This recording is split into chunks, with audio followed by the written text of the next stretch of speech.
This is Funny and you are watching Funny HS Info. Today I come up with the topic how to plan and implement an induction training program. The contents I am covering in this session are: what is a safety induction training?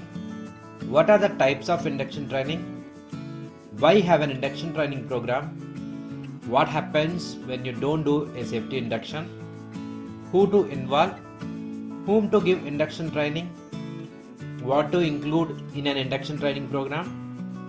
How to plan induction training? How to evaluating induction? And tips for conducting safety induction training effectively. The first one, what is a safety induction training? A safety induction training is the first step to engage your contractors, employees and visitors regarding working safely on site in the workplace.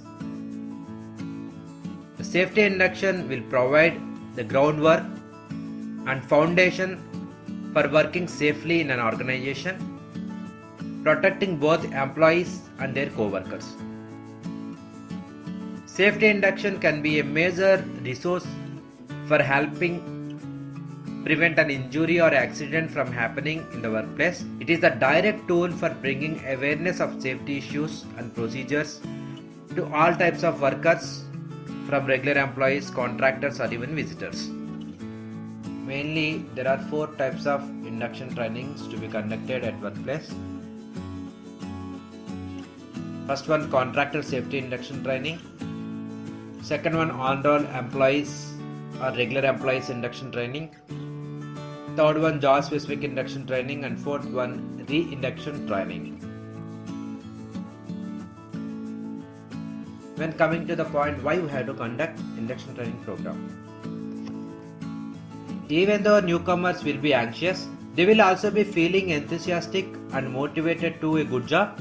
The main goal of induction is to maintain this enthusiasm and motivation for as long as possible. This will result in a more effective performance. And to understand about the company, its culture, its employees, values, structure, products and clients, etc. The policies and procedures like health and safety, performance management, learning and development, equality and diversity, pay, holidays, leaves and discipline, and work objectives like company goals, departmental and individual goals. Next, what happens when you don't do a safety induction training?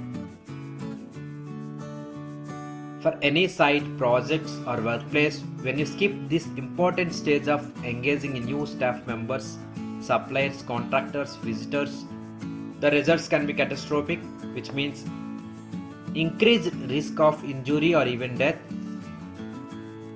higher incident reports and workers' compensation claims, higher risk of contractors conducting unsafe and unchecked works on the site, staff getting hurt by hazards because of lack of awareness or lack of warning signs, emergencies happening and staff not knowing what to do, staff seeing an incident or enemies are not reporting to it, staff encountering a new hazard and not reporting it.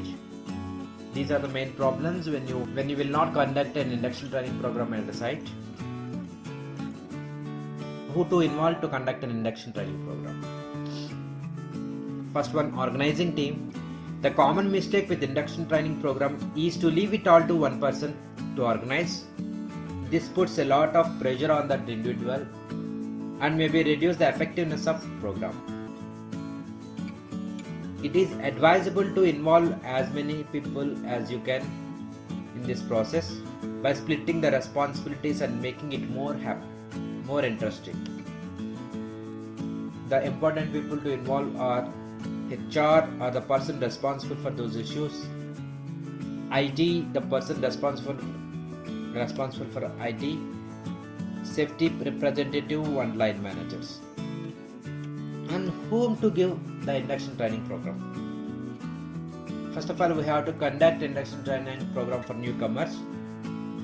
Induction is not just for newcomers, but for anyone who has special needs. Will include staff newly promoted, staff transferred, staff requiring reinduction after major change, people returning after a long break, example after illness or maternity or adoption leave. What to include an induction training program?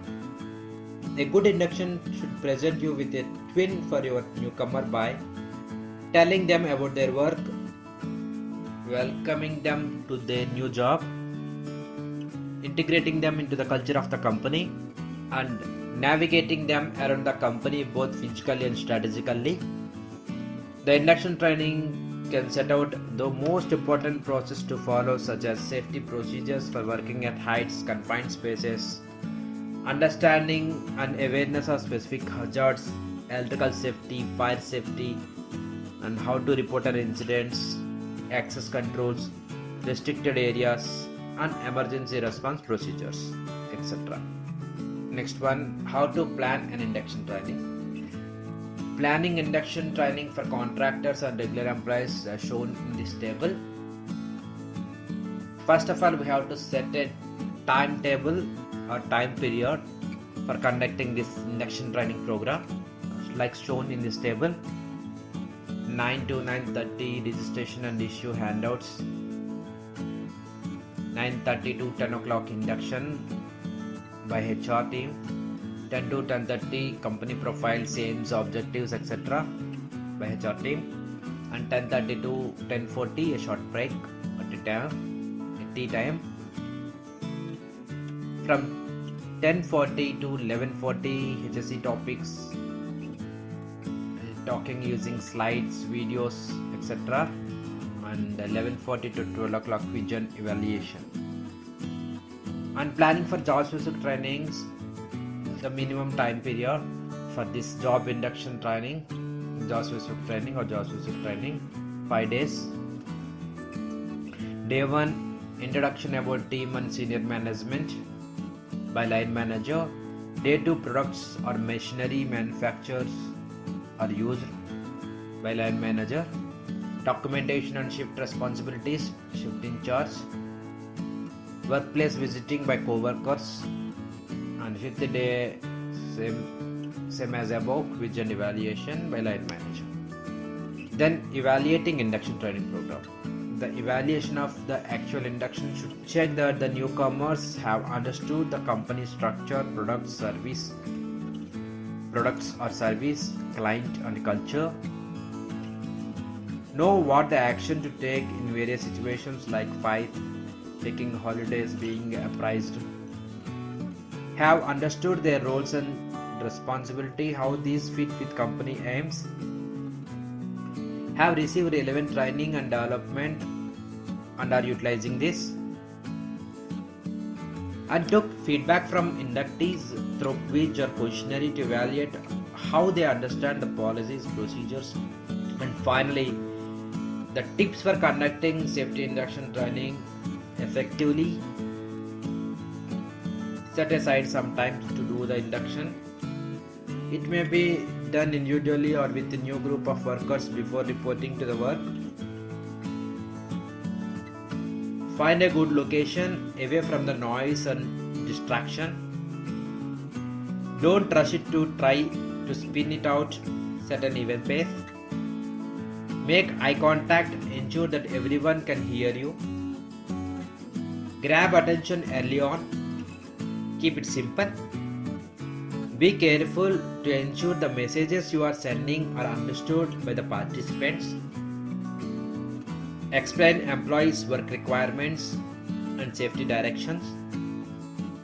And finally, keep a record of contents and attendees.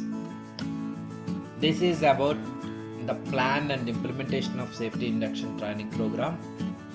Hope you understand, and watch my next video on contractor safety induction training. Thanks for watching and have a safe day.